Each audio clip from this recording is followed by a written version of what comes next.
एक दिन उसकी पत्नी ने कहा, हमारे पास तो कुछ भी नहीं बचा सिवाय इस गधे के, और हमारी तो संतान भी नहीं है जो हमें कमा कर खिलाए।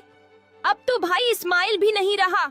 मैंने लोगों से सुना है कि अगर गधे को पढ़ाया लिखाया जाए तो वह इंसान बन जाएगा और हमारे बुढ़ापे का सहारा बन जाएगा।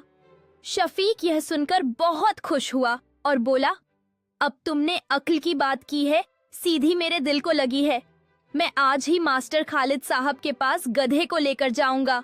मैं भी आपके साथ जाऊंगी, उसकी पत्नी बोली। चल फिर गधे का बस्ता तैयार कर और उसे स्कूल छोड़ आते हैं। शफीक और उसकी पत्नी एक संकीर्ण मिट्टी के रास्ते पर चलते हुए एक छोटे स्कूल की ओर बढ़ रहे हैं। गधा एक साधारण बस्ते के साथ उनके पीछे चल रहा है और दोनों अपने मकसद के साथ मुस्कुरा रहे हैं। कक्षा के अंदर मास्टर खालिद चौक बोर्ड पर खड़े हैं।